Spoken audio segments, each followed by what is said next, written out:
Hello everyone, this is Ranish. तो कैसे हैं आप सब? उम्मीद करता हूँ बहुत अच्छे होंगे और बहुत अच्छे तरीके से अपनी पढ़ाई भी कर रहे होंगे। दोस्तों, आज हम सोल्व करने वाले हैं दोस्तों RWA मॉक टेस्ट 2026 को, जो कि हुआ था आज यानी कि 15 फरवरी को।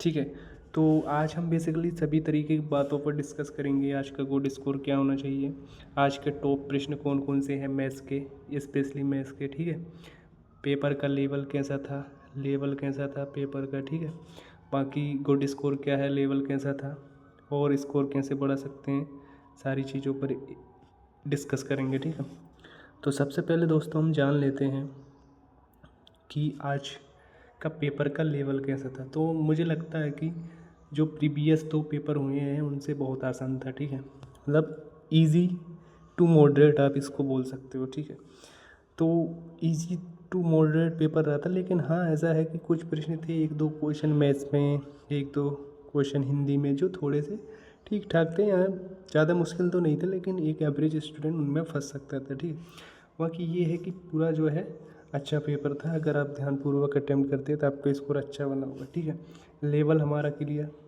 स्कोर तो जनरल सा ये है कि भाई गुड स्कोर कितना होना चाहिए इस वाले एग्ज़ाम में। तो अगर मैं बात करता हूँ सभी कैटेगरी की, जनरल की हो, चाहे वो EWS की हो, चाहे वो OBC की हो, ST SC, आज के लेवल के हिसाब से गुड स्कोर क्या होना चाहिए।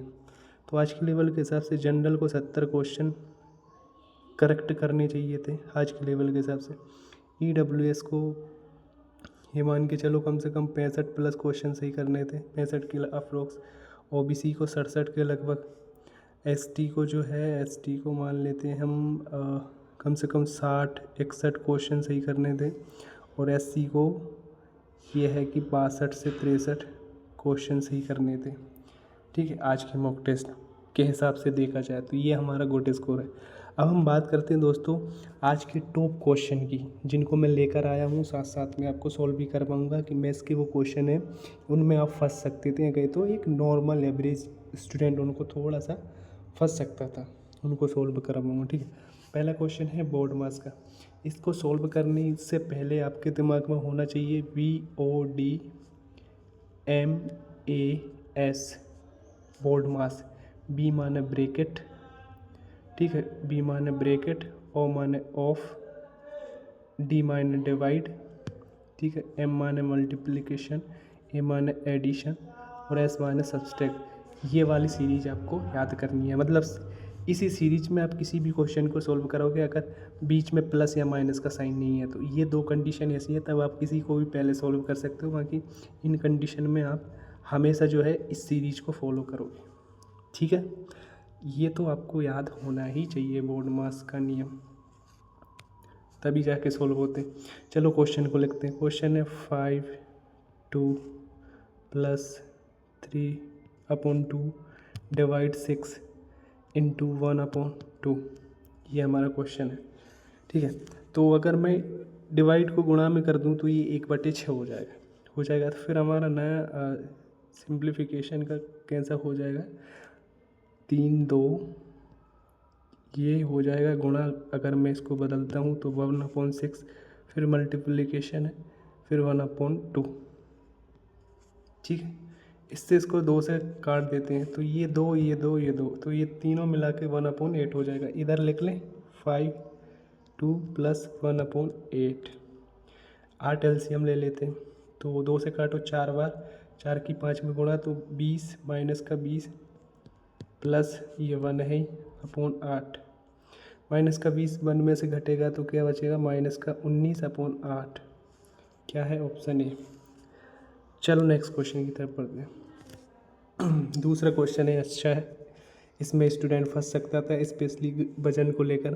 प्रश्न क्या है, प्रश्न है एक दुकानदार यानी कि आ सेलर एक वस्तु आर्टिकल 1 kg के स्थान पर 930 ग्राम का गलत तोल करता है और उसे उसके क्रय मूल्य पर बेच देता है। ठीक है, 15 किलो वस्तु बेचने पर उसका लाभ प्रतिशत ज्ञात कीजिए।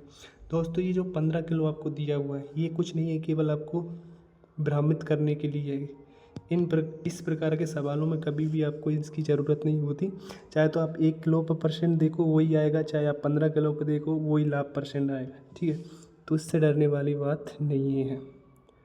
ठीक है, तो चलिए अब सॉल्व करते हैं वही पुराने वाले तरीके से। देखो 1 किलोग्राम देना कितना चाहिए था, इसको कितना देना चाहिए था 1000, दे कितना रहा है 930। ठीक है, ये देना चाहिए था, ये सही था, ये दे रहा है। अगर मैं इसमें से इसको घटाऊं तो कितना आता है 70। काय पे हुआ इसको लाभ परसेंट। कुछ स्टूडेंट करेंगे कि 1000 को नीचे रखेंगे, जबकि इस पे थोड़ी मैच है, उसने तो इस पे मैच है। ये तो दिखावटी चीज़ है कि उसको लगा रहा है कि ये 1000 दे रहा है, लेकिन उसने तो इस पे दिया, लाभ तो इस पे होगा। तो 930 नीचे आएगा इंटू 100, 1010 700/93। इससे जब इसको फ्रैक्शन में चेंज करोगे तो ये आ जाएगा 7 सही 49/93। ठीक है, चलो नेक्स्ट क्वेश्चन की तरफ। तीसरा क्वेश्चन है 2400 की राशि पर 20 मार्च 2019 से 31 मई 2019 तक 6 से 1/4% की वार्षिक ब्याज दर से प्राप्त साधारण ब्याज ज्ञात कीजिए। ये क्वेश्चन में फंस सकता है। अब यहाँ पर आप बहुत कठिन नहीं है प्रश्न, एग्जामिनर आपसे ये देखना चाह रहा है आपको दिन जो महीने की दिन होते हैं उनके बारे में पता है नहीं। तो कहाँ से कहाँ तक देखना है, 20 मार्च से लेके 31 मई तक। अब यहाँ पर एक डाउट हो सकता है स्टूडेंट का कि वो 20 मार्च को ना गिने तो फंस सकता है अब। ठीक है, लेकिन आपको 20 मार्च को भी ऐड करना होगा। ठीक है, अगर इस प्रकार का कभी भी क्वेश्चन करो तो जो आपको दिनांक दिया हुआ है उसको भी ऐड करना होता है। तो मार्च से गिनना है, 20 मार्च, यहाँ पर मार्च है, यहाँ पर अप्रैल है, यहाँ पर मई है। तो मार्च कितने की 20 से गिनेंगे तो 12 दिन मार्च के बचते हैं। ठीक है, फिर अप्रैल 30 का होता है, फिर मई 31 का होता है, प्लस प्लस प्लस। जब इनको ऐड करेंगे तो आएगा 73। जब हमने इनको ऐड किया तीनों को तो आया 73, यानी कि इस दिनांक का हमें, इन दिनों का हमें ब्याज निकालना है। तो जब दिनों का ब्याज निकालते हैं तो उसके लिए क्या करना होता है, 365 से डिवाइड करना होता है। ऊपर देखा जाए तो 73 है। ठीक है, ये 35। तो अगर हम इसमें से इसका भाग देखें 73 का तो आ जाएगा, या फिर आप डायरेक्ट भी रख सकते हो। डायरेक्ट कैसे रखेंगे, देखो 73 दिन का ब्याज निकालना है आपको। ठीक है, तो बस लगाइए, राशि क्या है 2400, कितने दिनों का 73 डेज का, नीचे 365। जब भी आपका डेज का निकालना है तब 365 से डिवाइड करना होता है। रेट क्या है 25/4 × 100%। को जब फ्रैक्शन में बदलेंगे तो अपन 100 करेंगे। 00000 चली जाएगा। ये 73 7 × 56, ये कितनी बार जाएगा 73 है ना, 5 15 35। ठीक है, ये 5 बार कट जाएगा। 73 पंजी 365, 55 25। ठीक है, और 4 छिंग 24 और 6 पंजे 30, कितना आ जाएगा 30। Option number C. ठीक है, चलो नेक्स्ट क्वेश्चन की तरफ पढ़ते हैं, 4 क्वेश्चन की तरफ। चौथा क्वेश्चन अच्छा है। क्वेश्चन क्या है, क्वेश्चन है यदि p बराबर 2 की पावर 3 × 5 की पावर 8 और q बराबर 35 × 7 की पावर 3 तो p और q का LCM ज्ञात करना है। पावर का क्या करना है आपको, पावर का LCM ज्ञात करना है। देखो दोस्तों, यहाँ पर थोड़ा सा ध्यान देने वाली बात है। जब भी आपको पावर का LCM कहे निकालने को, तो आपको जो भी संख्या दे रखी है सबको लेना है।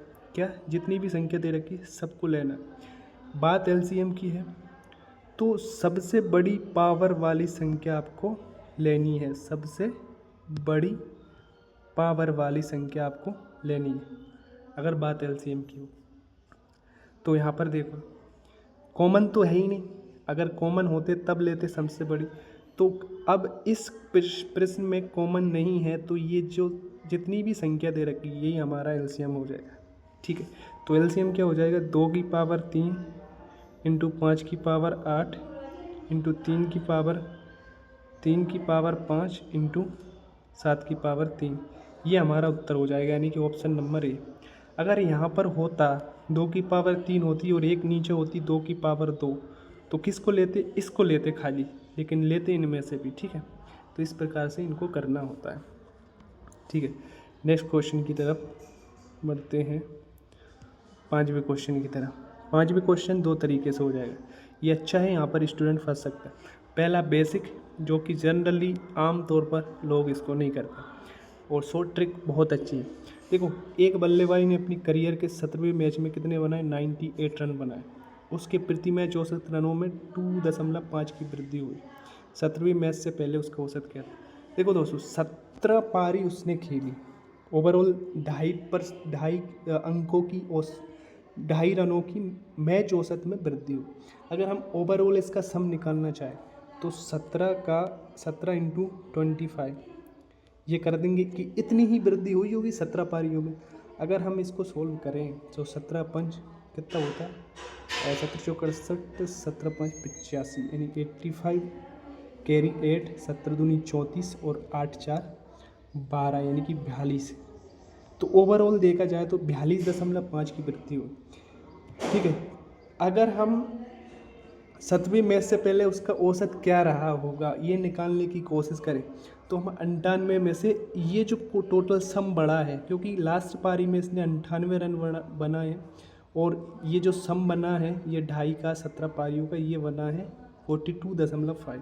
अगर हम इस 98 में से इस 42.2 को घटा दे 42.5 को, तो हमारे पास 16वें पारी तक का एवरेज आ जाएगा। ठीक है, तो 5 6 और 5 56.82, नहीं सॉरी, 7 में से 2 जाएगा तो 5 ही बचेगा, 5 10 में से 5, ठीक है, यहाँ ये और 8 और 4, ठीक है, ये हमारा नीचे ऑप्शन डी में होगा। तो 56.5 हमारा करेक्ट आंसर हो जाएगा। ये तो इसका शॉर्ट ट्रिक्स हो गई, लेकिन अगर आप चाहो तो इसको बेसिक से भी कर सकते हो। बेसिक से करने के लिए आपको समीकरण बनाना पड़ेगा, बस ये फ़र्क है। जैसे कि अगर मैं थोड़ा समीकरण आपको बना के बता देता हूँ, ठीक है, कैसे करोगे। मान लेते हैं कि इनका एवरेज क्या है? एक्स है भाई, क्या है? एक्स है। तो 17 पारियों का एवरेज कितना हो जाएगा? योग कितना हो जाएगा? 17x। अगर हम इससे मल्टीप्लाई करेंगे तो हमारे पास ये 17 पारियों का योग हो गया, सम हो गया। ठीक है, अगर औसत x है तो प्लस, और ये 98 भी जोड़ दें हम इसमें, ठीक है, बराबर ये 17वें पारी तक का पूरा कैलकुलेशन हो चुका है। ठीक है, 17x 17 पारियों तक का योग, और ये 98 17वीं पारी है ना, 98 रन अपने करियर के 17वें मैच में 98 रन बनाए। ठीक है, बराबर। अब हम आगे बढ़े, आगे क्या करना पड़ेगा? ठीक है, अब हमें एवरेज देखना पड़ेगा 17, तो एवरेज कितना बढ़ रहा है? 2.5। ठीक है, अगर पहले x था तो अब कितना बढ़ गया? 2.5। ठीक है, ये भी टोटल रन है, ये टोटल लेखा जोखा है, ये भी टोटल लेखा जोखा है अभी तक का, है कि नहीं? अगर मैं इसको 17x कर दूं और इसमें गुणा करूंगा इससे, तो ये भी कितना हो जाएगा? 2.5 से 2.5 इंटू 17, तो वही होएगा कितना? 17 5 85 और 17 दूनी 34, 42.5। ये वही लेखा जोखा हो गया। ठीक है, ये 98 प्लस 17x। ठीक है, ये दोनों तरफ 17x कैसे? ओ सॉरी, हाँ अपन गलती कर गए। ये तो फिर 18वां पारी हो गया भाई, ये 18वां पारी कैसे हो सकता है? हमें तो 17 पारी तक लेना, तो इसको एक कम करना पड़ेगा ना, ये 16x पिछला निकालना है, तो 16x, इसको 16x करना पड़ेगा दोस्तों, ये गलत कर रहे हैं। ये 16, ये 16वीं, ये 17वीं, क्योंकि 17वीं पारी तक उसने 98 रन बनाए, तो ये 16 17 मतलब 17वां तक का लेखा जोखा ये रहा, और 17वां तक का लेखा जोखा ये रहा। एक कम करके लिखना होता है। ठीक है, नहीं तो फिर तो 18 पारी हो जाएंगे, फिर तो गलत क्वेश्चन है। ये समीकरण बनेगा, इसमें से इसको घटा लेना, x में 16, 17x में से 16x जाएंगे तो x बचेंगे, वही कंडीशन फिर बनेगी, वो हमने डायरेक्ट किया था, ठीक है। तो इस प्रकार से भी आप इसको सोल्व कर सकते हो। मेरे हिसाब से आपको बेसिक्स की बजाय आपको शॉर्ट ट्रिक से करना चाहिए, ठीक है, तो डायरेक्ट कॉन्सेप्ट से करना चाहिए, वो ज़्यादा बेहतर है, ठीक है। तो दोस्तों हम कर चुके हैं सारे प्रश्न। उम्मीद करता हूँ दोस्तों आपको बहुत अच्छा लगा वो वीडियो। किसी भी प्रकार के डाउट्स के लिए टेलीग्राम ग्रुप को जरूर ज्वाइन करें, ठीक है। चैनल को सब्सक्राइब करें, लाइक करें एंड शेयर करें। जय हिंद, जय भारत। मिलते हैं नेक्स्ट वीडियो में।